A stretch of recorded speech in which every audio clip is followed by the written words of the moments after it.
morning, my name is Josh from CyclonesOZ, and here is your detailed nationwide forecast update for April 4th, 2025. A lot to get through today. Ongoing thunderstorms streaming in from the Gulf of Carpentaria, dominating the weather scene over in North Queensland, especially along the coastline where some substantial rainfall accumulations have once again been reported overnight. Just towards the southeast of Townsville and around the Alligator Creek area, 145mm has fallen, with widespread falls between 50 to 150mm reported in nearby locations, and as such, flash flooding was a significant problem tonight heading into this morning, where minor flooding is currently occurring.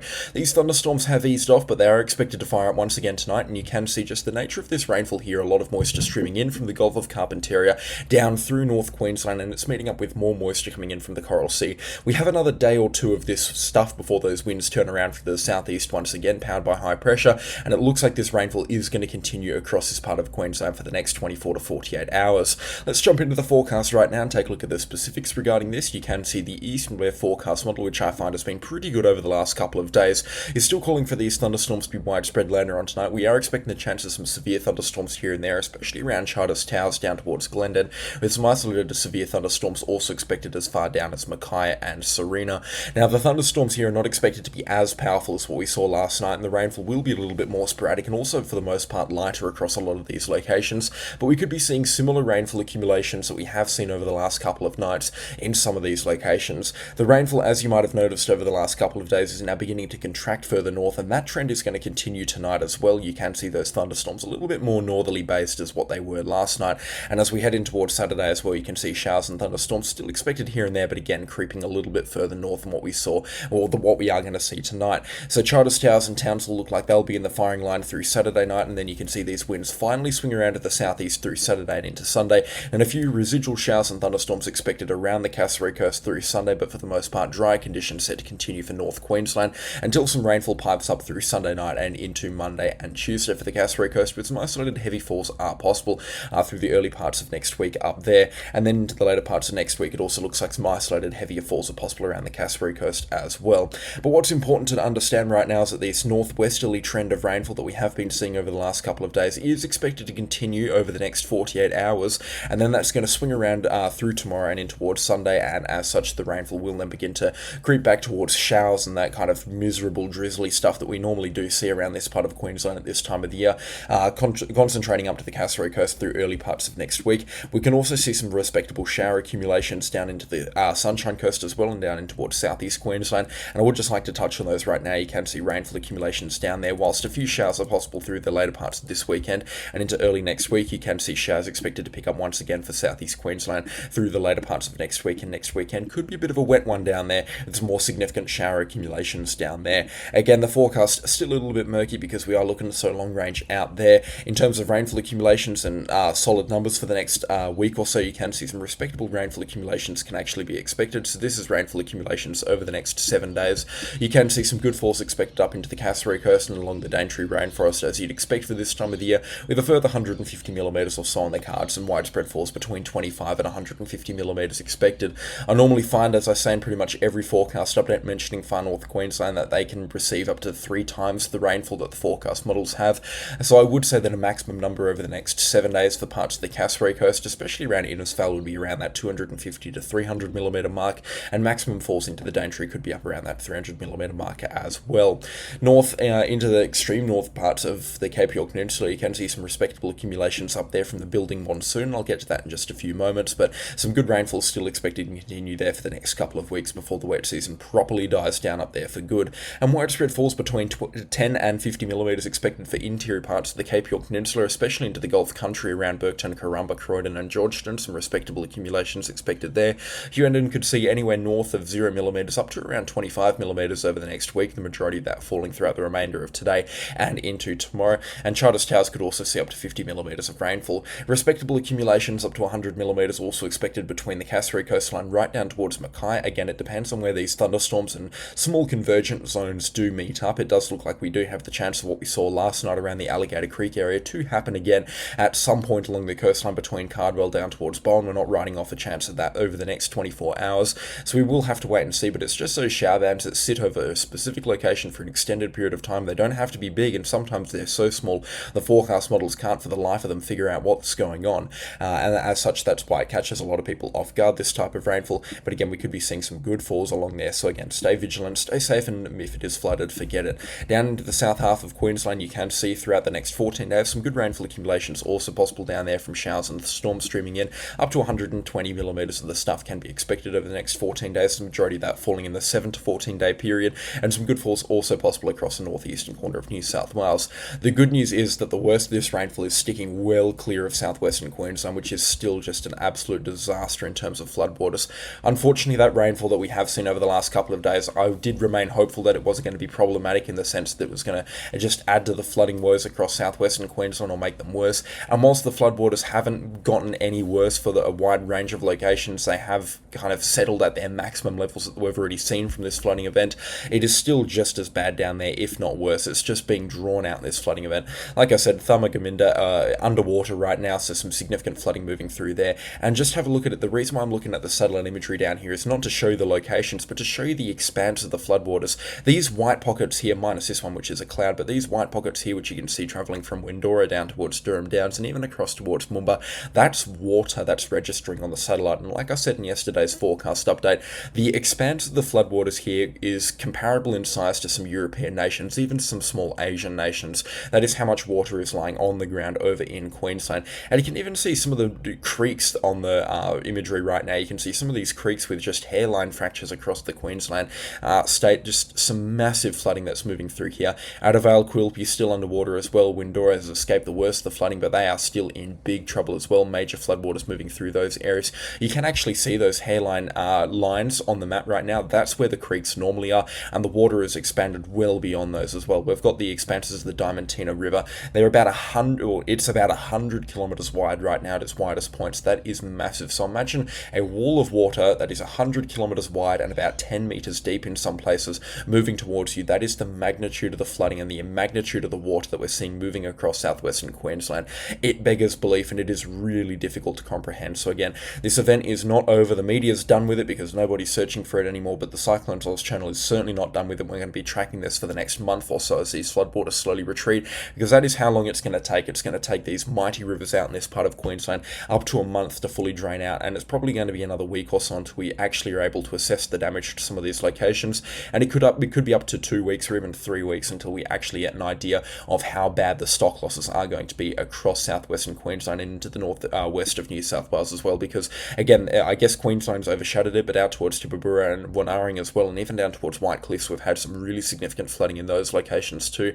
Through Burks, a lot of water has moved through those locations, so again, we can't be forgetting the amount of water that's moving through New South Wales as well. It's going to be a while until we fully understand just how much water and how problematic this is going to be for this part of Queensland and New South Wales. So again, stick with me over the next couple of months, and I'll give you some updates on this for every other video update, and spare a thought for those in southwestern Queensland that have, and by no exaggeration, lost absolutely everything. Their land, their home, their livestock, their machinery, everything has been lost. Some of these farmers. Now, again, Queensland extremely resilient. They will rebuild from this, but this will be the end of some of these farmers' centuries-long leases on some of these lands. It's just the way it is. Some of these floods, they can push farmers that have had families going back centuries in this part of Australia on the land, and it will just push them off the land because it will just be too hard to rebuild. That's how big these flooding events have been over in southwestern Queensland. Thankfully, though, on the long-range forecast, nothing in the way of major rainfall coming for the next couple of months. So it's part of Queensland which will give them the time to dry out that they so desperately need. Shifting focus now outside of Queensland, let's go up towards Gulf of Carpentaria and into the Northern Territory, where some rainfall is expected over the next 14 days. Surprise, surprise, we're still talking about the tropics and the wet season, but with a building monsoon, we are expecting some respectable rainfall accumulations up there. You can see Nullarbor and Cape Westall expecting accumulations up to between the 250 out to 400 millimetre mark, and some really good accumulations, especially expected into the 7 to 14 day forecast period. You can see whilst a couple of 100 millimetres is possible throughout the next couple of days, we are expecting the bulk of this rainfall to come through after about Thursday or Friday on the forecast periods up here, and that's all going to be in development in association with the development of 2 tropical lows, which could eventually become tropical cyclones over in the Joseph Bonaparte Gulf and offshore from the WA coastline.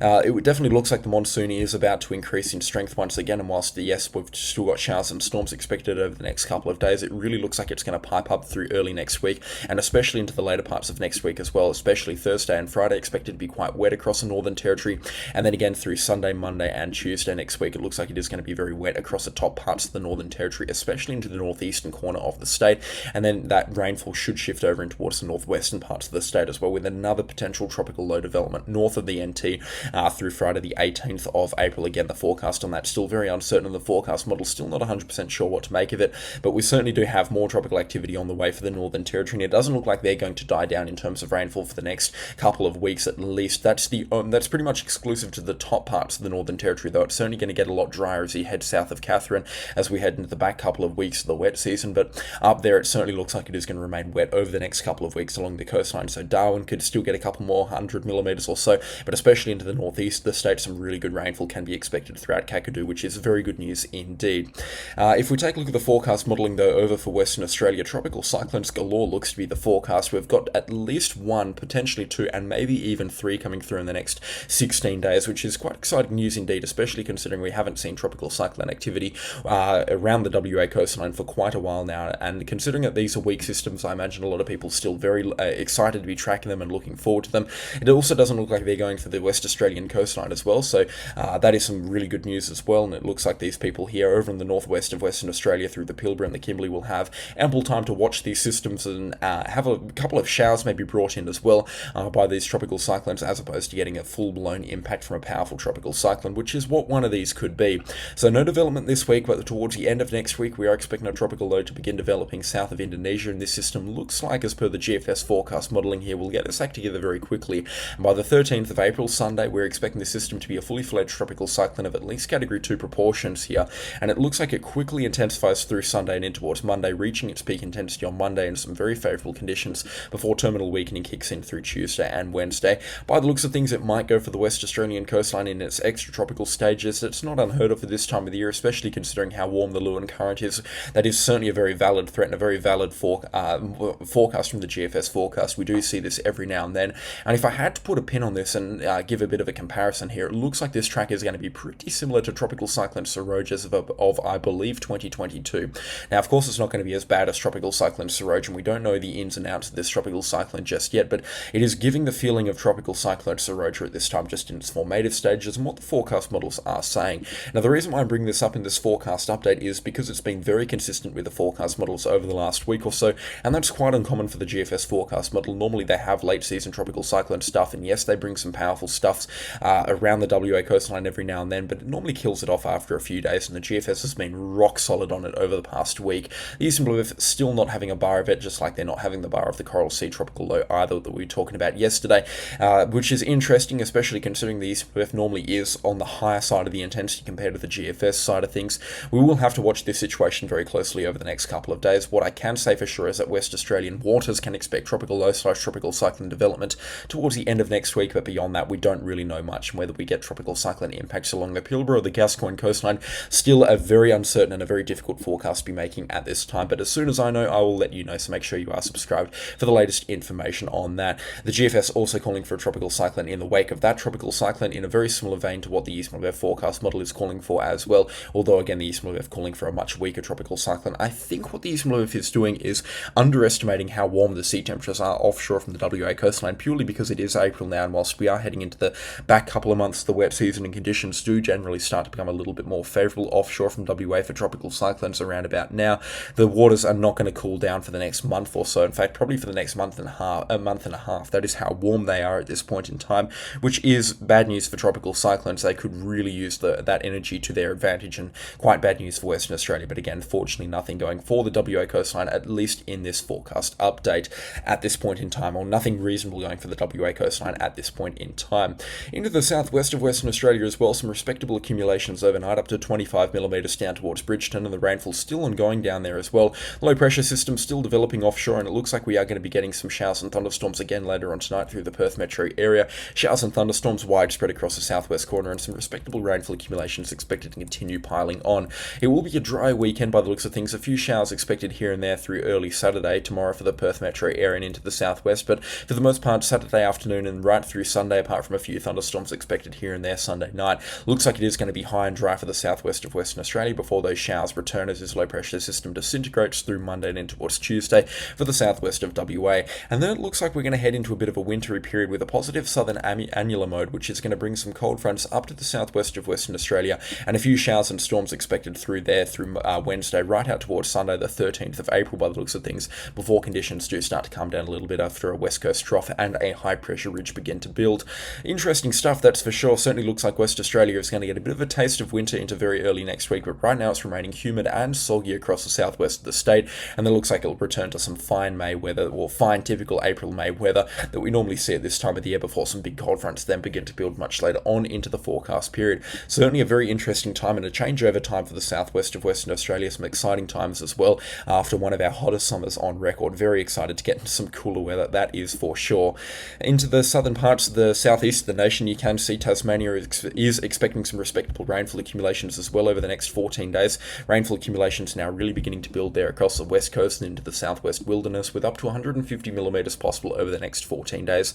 The majority of that falling later on into the forecast period, but as you can see on the radar and satellite imagery right now, a weak cold front moving through the region at this point in time, and a few pretty substantial gusts are being reported here into the southern parts of Tasmania, or overnight those stronger gusts were reported. Looks like they have calmed down now in the wake of this low pressure system, and as such that high pressure ridge now beginning to build up once again. Certainly some pretty calm times for Tasmania, but that looks to be changing, and as you can see on 14-day rainfall accumulations looking pretty healthy across the southwest wilderness.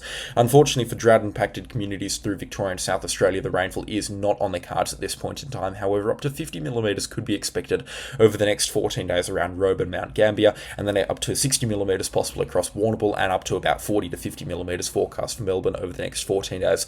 Like I said, the majority of that happening much later on into the forecast period, so don't get your hopes up for rainfall happening anytime soon through that part of Australia.